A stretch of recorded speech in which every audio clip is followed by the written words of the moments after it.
Now, the hook I'm using, now this is an optional thing. If you can't find these hooks, then just use a standard hook. Whether it be a curved hook or a straight hook, this is obviously a straight. This is a full and mill. It's got the competition heavyweight in silver, size 10. So it's a good hook. It's the silver flash from the bend especially certainly works at times. So does the standard one. But we're going to tie this fly. It's quite easy to tie. Now we basically start the thread, and the thread I'm using is a Uni-80, obviously in black. And what I'm going to do is come down just a 4 or 5 mil or so, come back up, and stop at about head length from the eye.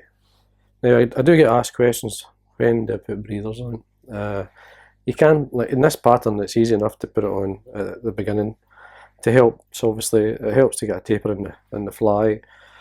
You could put it on last. It's up to yourself. Now, basically what this is just white wool. It's a fluorescent white wool. You could buy it for any of the kind of woolen shops. They sell it. So we basically tie a length forward of the eye, leaving that space there for a head. So just make sure you've got enough room there. Just basically to tie off. So when you catch this in, and then from the top we're going to trim it at an angle. So this will help give us a taper in the body of the Midge Pupa. So we just trim it away, and then we just start to work our way down. You'll see it starting to taper out, just because we did an angled cut. Now about halfway down, and we tie in, this is Uni-Mylar, as I say, but it's clear. It's a medium thickness clear.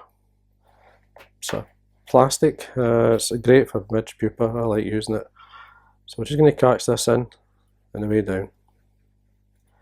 So we take it to the back of the hook, which is there. Just normally it'd be in line with the barb of the hook.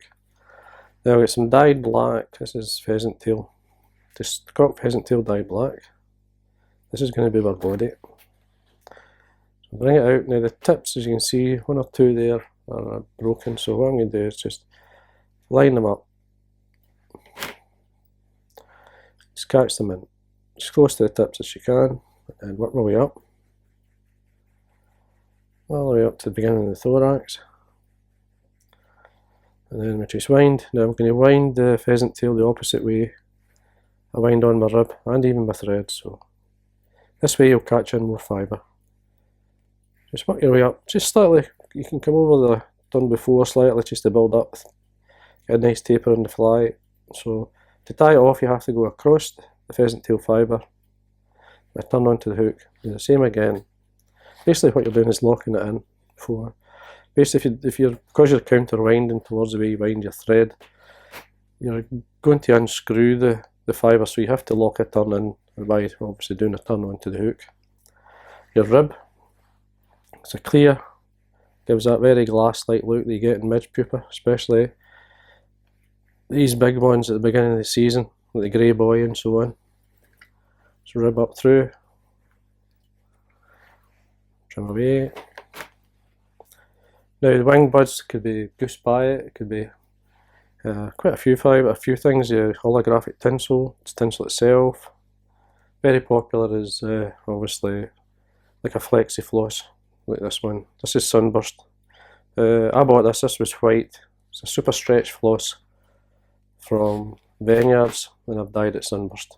You can see it. So what I'm going to do is just take the thread up towards the breathers. I'm going to fold it over the thread at a length of about 1 inch, keeping it underneath. Just wind towards the back to your body, just right there, and there we go. These are going to be your wing buds. Now you could put peacock herl, dubbing, you could just leave with the thread itself. Now I'm going to use, this works well. This represents obviously peacock, but it's a synthetic Diamond-Brite. It's called black peacock. It's a good colour, you can see it there. It works really well. So what I'm going to do, just take this out of the way, just a light dubbing, not too much.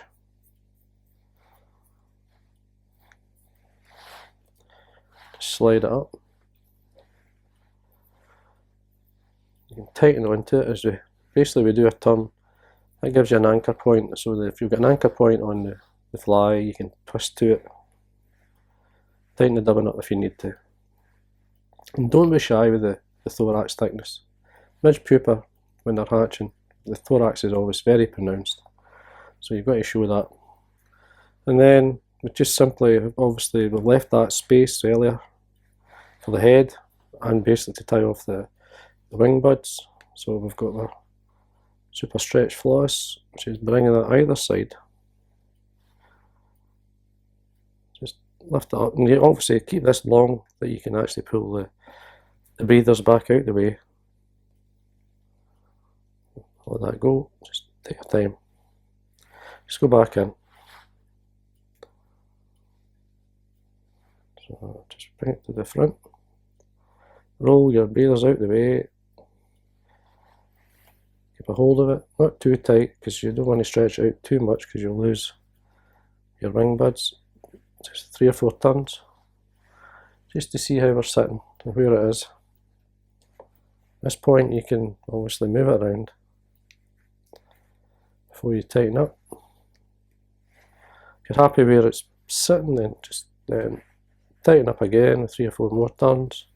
You can then stretch the floss, trim, both ends, stretch, trim, tidy the head area up. Just leave things at the moment, and just keeping the thread tight then for that finish. Now what I'm going to do here, this makes it really strong. If you put some varnish onto your thread and then whip finish, you're going to have a very strong knot that's not going to pull out like that. Trim that away. Just leave this here. Now what I'm going to do is I like to get a wee bit of Velcro, just a tiny bit. I want to bring out some of the fibres. This gives it more a natural look. See how it's sitting. And then you can highlight the wing buds a wee bit. I've got a permanent marker pen. This is this one here. I'll show you. Basically just a permanent marker pen in red. So you can use orange or whatever. Change obviously the wing buds to suit.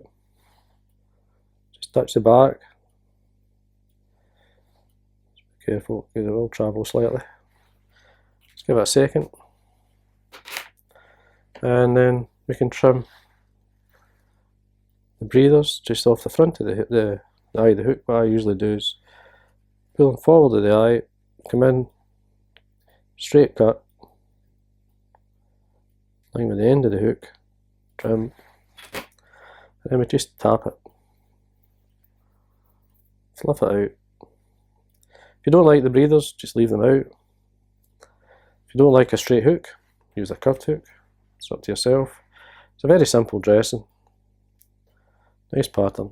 It's just a basic early season midge pattern. You can reduce the size.